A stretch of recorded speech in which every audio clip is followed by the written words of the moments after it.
Inauguration پہ تھا لیکن بڑی اور بھی آپ نے باتیں کر دی. میں سب سے پہلے ٹیکنالوجی کی بات کرنا چاہتا ہوں. دیکھیں, دنیا میں ٹیکنالوجی نے جو سب سے بڑا کام کیا ہے, لوگوں کی زندگیاں آسان کی ہے. اور سیکنڈ جو سب سے بڑا کام کیا ہے کہ جو کیپیسٹی تھی آفیشلز کی کرپشن کرنے کی, وہ ٹیکنالوجی کی وجہ سے وہ کیپیسٹی ختم ہو گئی. جتنی بھی آپ ایکسپیریمنٹ کریں, اپنے تجربے سے دیکھیں, تو آج سے 22 سال پہلے شوکت خانم نے ہم نے پیپر لیس اپنا سارا سسٹم کر دیا تھا, اور ساری ہم نے ٹیکنالوجی کی وجہ سے سب کچھ, کوئی گنجائش نہیں رکھی کہ پرچیاں چلیں یا کچھ چلیں, جس کی وجہ سے بڑی لیول پہ کرپشن ہوتی تھی. اور اتنا زیادہ فرق پڑا ہاسپٹل پہ کہ ایک دم جیسی آپ نے پیپر لیس ہاسپٹلس کے سسٹم کیے, کرپشن بھی چھوٹی موٹی جو دوائیوں کے اندر پرچیوں پہ ہوتی تھی وہ ختم ہو گئی, ٹرانسپیرنسی آ گئی. اگر کوئی بھی غلطی ہوتی تھی تو وہ 2 منٹ کے اوپر پکڑی جاتی تھی. تو میں نے تب سے سوچا تھا کہ پاکستان کے اندر یہ جو پیٹی کرپشن ہے, دیکھیں 2 قسم کی کرپشن ہوتی ہے. ایک ہوتی ہے بڑے پیمانے میں, مثلا بڑے بڑے کانٹریکٹس کے اوپر کرپشن کی جاتی ہے. مثلا نیشنل ہائی وے اتھارٹی, اس پہ جو کرپشن کی گئی ہے وہ آپ اندازہ نہیں لگا سکتے, جو ملک کو نقصان پہنچاتی ہے. کہ اگر 2013 کے کانٹریکٹس جو نیشنل NHA کے کانٹریکٹ سڑکوں پہ دے رہے تھے, اور 2021 میں 23 کروڑ فی کلومیٹر کم پہ دے رہے تھے, تو آپ خود اندازہ لگائیں کہ کتنا زیادہ مارجن تھا جس کے اوپر پیسہ بن رہا تھا فی کلومیٹر. اور ہم نے جب وہ کیلکولیٹ کیا جتنی سڑکیں بنائی گئی, تو 1000 ارب روپے کی اس کے اوپر سائفن آف کیا گیا تھا, پیسہ سڑکوں سے نکالا گیا تھا, لوگوں کی جیبوں میں گیا تھا. تو یہ ساری چیزیں جیسی آپ ای ٹینڈرنگ کرتے ہیں, جتنی آپ ٹیکنالوجی کا استعمال کریں گے, یہ کرپشن نیچے آ جائے گی ملک میں. تو مجھے اس کی سب سے زیادہ خوشی یہ ہے کہ جو عام ہمارا اس ملک کا جو مزدور, جو سب سے بڑا اثاثہ ہے, جو جا کے باہر محنت کرتا ہے, 12 گھنٹے کام کرتا ہے, اپنی سیونگز پاکستان بھیجتا ہے, اور اس کے اوپر یعنی ریکارڈ ریمیٹنسز آئی ہیں پاکستان میں. 31 ارب ڈالر کی ریمیٹنسز آئی ہیں, جس کی وجہ سے اللہ کا کرم ہے کہ ہم ان مشکل حالات میں, جب تیل کی قیمتیں آسمانوں پہ چلی گئی ہیں اور ہمارا جو کرنٹ اکاؤنٹ بیلنس ہے وہ افیکٹ ہوا ہے اس کی وجہ سے, کیونکہ جب تیل اتنا اوپر چلا جائے ساری چیزیں مہنگی ہو جاتی ہیں, امپورٹس مہنگی ہو جاتی ہیں. تو یہ ہمارے بیرون ملک پاکستانی محنت کش لوگ ہیں جن کی پیسے کی وجہ سے آج ہماری اکانومی سسٹینیبل ہے. تو ان کے لیے جتنی بھی ہم آسانیاں پیدا کریں, ملک کا ہی فائدہ ہے, انسانیت کا بھی فائدہ ہے, کیونکہ وہ غریب ترین لوگ ہوتے ہیں. جس طرح میں نے کہا 12 گھنٹے کام کرتے ہیں, پیسے سیو کرتے ہیں, گھر بھیجتے ہیں, اور میں نے بڑی مشکلات کا ان کو سامنا کرنا پڑتا ہے. ایئرپورٹ کے اوپر بیچارے پھنس جاتے ہیں, پھر جا کے جدھر وہ آفیسز میں جاتے ہیں بیچارے دھکے کھاتے پھرتے ہیں. تو یہ جو شیخ صاحب انٹیریئر منسٹری کو میں آج خراج تحسین پیش کرتا ہوں, اور نادرا کو بھی, کہ آپ نے یہ مل کے یہ جو ای پاسپورٹ بنایا, اور یعنی آپ نے اپڈیٹ کر دیا ہے پاکستان کی بھی, یہ جو سسٹمز ماڈرن کر دیے کہ اب کوئی کیوز نہیں کرنے پڑیں گے. جس کے پاس ای پاسپورٹ ہوگا وہ سیدھا گیٹ سے نکل جائے گا بیچ میں. تو یہ جو ایئرپورٹس کے اندر مسئلے آتے ہیں, اور خاص طور پہ عام لوگوں کو, وہ بھی چلے جائیں گے. سیکیور بھی ہے, جس طرح آپ نے کہا کہ اس میں سیکیورٹی چیکس ہیں, پاسپورٹ سیکیور بھی ہو جائے گا. اور یہ جو مجھے اس سے بھی زیادہ خوشی یہ ہے کہ ٹورزم میں یہ بڑا فائدہ پہنچائے گا. دیکھیں پاکستان کا جو فیوچر ہے نا, اس پہ ٹورزم بہت بڑا رول پلے کرے گی. ہمارا اس وقت مسئلہ ہے کہ جیسے جیسے ہماری ایکسپورٹس اوپر جا رہی ہیں, لیکن ابھی بھی ہماری امپورٹس اس سے بہت زیادہ ہیں. تو وہ جو گیپ ہے, ٹریڈ گیپ جسے کہتے ہیں, وہ ہمیں جب تک ہماری ایکسپورٹس کی کیپیسٹی بڑھتی نہیں جاتی کہ ہم ایکسپورٹس اپنی امپورٹ سے آگے لے جائیں، تب تک یہ جو گیپ فل ہو سکتا ہے، ایک تو ریمیٹنسز سے اوورسیز پاکستانی کرتے ہیں، دوسرا ٹورزم. پاکستان ایک وہ ملک ہے جس کو اللہ نے اس طرح کی ویرائٹی دی ہے کہ ہم ہر قسم کی ٹورزم اٹریکٹ کر سکتے ہیں، لیکن ہم نے کبھی توجہ نہیں دی ٹورزم کے اوپر، اور ٹورسٹ کے لیے آسانیاں نہیں پیدا کی. ہم نے ریزورٹس کے اوپر کبھی سوچا نہیں. ہم نے ٹورزم کو ابھی انڈسٹری بنایا ہے، اس کو پہلے انڈسٹری بنانا چاہیے تھا، اور انسینٹیوائز کرنا چاہیے تھا کہ باہر سے آئے لوگ انویسٹ کریں ریزورٹس کے اوپر. اصل میں ٹورزم صرف ایک ٹورسٹ آ جاتا ہے ملک میں، اس سے فائدہ نہیں ہوتا. ٹورسٹ ملک کے اندر آ کے جب پیسہ خرچ کرتا ہے تو ملک کو فائدہ ہوتا ہے. اس کے لیے ریزورٹس چاہیے، اس کے لیے ہم نے کبھی ان کو انسینٹیوائز نہیں کیا. ہم نے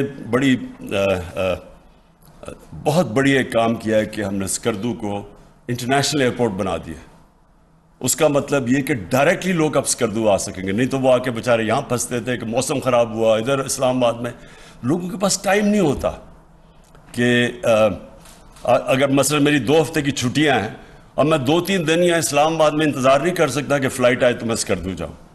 تو یہ جو اب ہم سٹیپس لے رہے ہیں، اور پھر اس کے ساتھ ای پاسپورٹ کو ٹورسٹ آتا ہے اس کے لیے آسانیاں پیدا کریں، اور اس سے بہت آسانیاں پیدا ہوں گی. تو یہ جو ہماری انشاءاللہ ٹورسٹ انڈسٹری کو جو چیزیں انسینٹیوائز کرتی ہیں، جس میں ایک ای پاسپورٹ بھی ہے، اس سے یہ ہوگا کہ اس ملک کا آگے جا کے جو پورا پوٹینشیل ہے، جو ہم ابھی تک اس کا پوٹینشیل کے قریب بھی نہیں پہنچ سکے، یہ اللہ کی ایک اس نے ہمیں یہ تحفہ دیا ملک کہ اس کا ہم سوچ بھی نہیں سکتے کہ یہ کدھر سے کدھر پہنچ سکتا ہے اور یہ ملک کتنا خوشحال ہو سکتا ہے. آخر میں شیخ صاحب آپ نے بات کی یہ جو پولیٹیکل کرائسس ہے، دیکھیں یہ پولیٹیکل کرائسس تو ملکوں میں آتے رہتے ہیں، کوئی نئی چیز نہیں ہے. پارلیمنٹری ڈیموکریسی کے اندر کرائسس آتا رہتا ہے. کبھی مثلا لوگوں کو اپنی پارٹی کے اندر کانفیڈنس چلا جاتا ہے، نو کانفیڈنس ووٹ ایک جائز جمہوری طریقہ ہے. اس کرائسس کا یہ ہے ایک فورن امپورٹڈ کرائسس، یہ ایک باہر سے سازش ہے پاکستان کے خلاف، اور یہ سازش تب سے ہوئی جب سے وہ لوگ جو باہر سے پاکستان کو ایک ٹیلی فون کال کے اوپر کنٹرول کرتے تھے، ایک ٹیلی فون کال پہ ہمارے سے چیزیں منواتے تھے ہمارے نیشنل انٹرسٹ کے خلاف، وہ لوگ برداشت نہیں، ان کو عادت نہیں ہے کہ پاکستان میں کوئی ایسی لیڈرشپ ہو جو اپنے ملک کے انٹرسٹ کے لیے فیصلے کرے، کسی اور ملک کے انٹرسٹ کے لیے اپنے ملک کے لوگوں کے مفادات قربان نہ کرے. جو وار آن ٹیرر میں آپ کے سامنے ہوا ہے کہ تباہی ہوگی پاکستان کی، کوئی ایک مجھے بتا دے کہ اس جنگ میں شرکت کر کے ہمیں کیا فائدہ ہوا؟ صرف نقصان ہی نقصان ہوا. ہمارے معاشرے کے اندر جو بیچارے، اور خیر میں تو کتنے ہسپتال گیا، لوگ بیچارے کسی کی ٹانگیں نہیں ہیں، بازیں نہیں ہیں، کوئی پیرالائز ہو گئے جو بچے تھے. یہ بوم اٹیکس جو ہوئے تھے 80,000 لوگ ہمارے مر گئے. لیکن جو قبائلی علاقے کے لوگوں سے ظلم ہوا ہے، ہم تو دور تھے یہاں، ہمیں تو پتہ نہیں ان سے کیا ہوا ہے. جہاں ڈرون اٹیکس، وہاں جو تباہی مچی، وہاں 35 لاکھ لوگوں نے نقل مکانی کی. زکوٰۃ دینے والے اوور نائٹ زکوٰۃ دینے والے بن گئے. کسی نے نہیں پوچھا کہ یہ کیوں ہوا. یہ سب کچھ ہر چیز کی پوسٹ مارٹم ہوتی ہے، اس لیے کہ ہم نے اپنے ملک کے انٹرسٹ کو قربان کیا کسی اور ملک کے کو فائدہ پہنچانے کے لیے، جس نے اپریشیٹ بھی نہیں کیا. تو اس لیے عادت نہیں ہے ان کو، باہر کے لوگوں کو عادت نہیں ہے کہ پاکستان میں ایسی لیڈرشپ ہو جو اپنے ملک کے مفادات کو آگے رکھے. انڈیپینڈنٹ فارن پالیسی کا مطلب ہوتا ہے ایک فارن پالیسی جو اپنے ملک کی انٹرسٹ کو آگے رکھتی ہے. تو یہ جو سازش ہے، یہ انشاءاللہ میں نے مینشن کیا کہ میرے پاس ڈاکیومنٹ ہے. وہ آج ڈاکیومنٹ میں سینئر جرنلسٹ کو اب دکھاؤں گا. لوگ سمجھتے ہیں نا جی کہ کوئی ڈرامہ ہو رہا ہے، یہ ڈرامہ نہیں ہو رہا. ہم صرف یہ دیکھ رہے تھے کہ ہم اپنے ملک کے انٹرسٹ کو پروٹیکٹ کرنا چاہتے ہیں، اس لیے ہم وہ پوری طرح لوگوں کو بتا نہیں سکتے کہ وہ کن ممالک یا کن یعنی کون سے لوگ تھے باہر جنہوں نے یہ ہمیں یہ جو دھمکی دی ہے. لیکن کیونکہ اس کو شک کیا جا رہا ہے کہ شاید عمران خان کوئی اس طرح اپنی حکومت بچانے کے لیے اس طرح کر رہا ہے، اس لیے میں نے آج فیصلہ کیا میں ٹاپ پاکستان کے صحافیوں کے ساتھ وہ شیئر کروں گا. میں یہ جو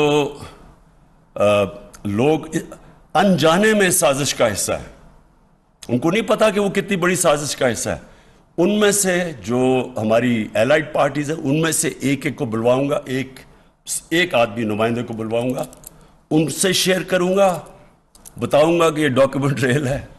اور میں یہ جو کہہ رہا ہوں نا لوگوں کو کہ بہت بڑی سازش ہے، یہ جتنی میں کہہ رہا ہوں اس سے زیادہ سازش ہے، اور وہ ڈاکیومنٹ کے اندر واضح ہے. تو شیخ صاحب آج میں ان سب کو دکھاؤں گا تاکہ لوگوں نے جو فیصلہ کرنا کرے، لیکن کم از کم فیصلہ کرتے وقت یہ سوچ لیں کہ جو بھی آپ فیصلہ کریں گے کہیں آپ ایک بہت بڑی انٹرنیشنل سازش جو پاکستان کے خلاف ہو رہی ہے اس کا حصہ نہ بن جائے. شکریہ. وزیر اعظم عمران خان تقریب سے خطاب کر رہے تھے. ان کی جانب سے گفتگو کرتے ہوئے کہا گیا یہ تحریک عدم اعتماد فوراً امپورٹ کرائسس ہے. ان کی جانب سے یہ بھی کہا گیا کہ وہ ڈاکومنٹ جو میرے پاس موجود ہے وہ آج میں سینئر جرنلسٹ کے ساتھ شیئر کروں گا اور اپوزیشن کی ہر پارٹی کے ایک نمائندے کو بلاؤں گا اور ان کو یہ دکھاؤں گا. لوگ چاہتے اور نہ چاہتے ہوئے، جانتے اور انجانے میں اس تمام تر ایکٹیویٹی کا حصہ بن رہے ہیں. ان کی جانب سے گفتگو کرتے ہوئے یہ بھی کہا گیا کہ اس طرح کے کرائسس ہر ملک میں آتے ہیں، سیاست کا حصہ ہوتے ہیں، لیکن ملکی مفادات کو نقصان نہیں پہنچنا چاہیے. ان کی جانب سے یہ بھی گفتگو کرتے ہوئے کہا گیا کہ کچھ دنیا کے ایسے ممالک ہیں جنہیں کسی صورت پاکستان میں ایسا لیڈر منظور نہیں ہے جو ان کو نو کہے، جو ان کے معاملات کو آگے لے کر نہیں چلے. وزیر اعظم آج ایک تقریب سے خطاب کر رہے تھے جس کے اندر ایک بار پھر اس لیٹر کا تذکرہ کیا گیا اور کہا گیا کہ لوگ سمجھ رہے ہیں اور اپوزیشن سمجھ رہا ہے کہ میں بلف کر رہا ہوں، لیکن وہ ڈاکومنٹ آج میں سینئر جرنلسٹ کے ساتھ شیئر کروں گا. اپوزیشن کی ہر پارٹی کے ایک نمائندے کو مدعو کروں گا اور دکھاؤں گا. آپ کو بتاتے چلیں کہ وزیر اعظم عمران خان کی جانب سے خط کے بارے میں گفتگو کی گئی ہے اور یہ کہا گیا ہے کہ اتحادی جماعت کے ساتھ میں تمام تر دھمکی آمیز خط کو شیئر کروں گا. جمہوریت میں سیاسی بحران آتے رہتے ہیں. تحریک عدم اعتماد جمہوری نظام کا حصہ ہے. حکومت کسی کی بھی رہے، ملکی مفاد کو نقصان نہیں پہنچنا چاہیے.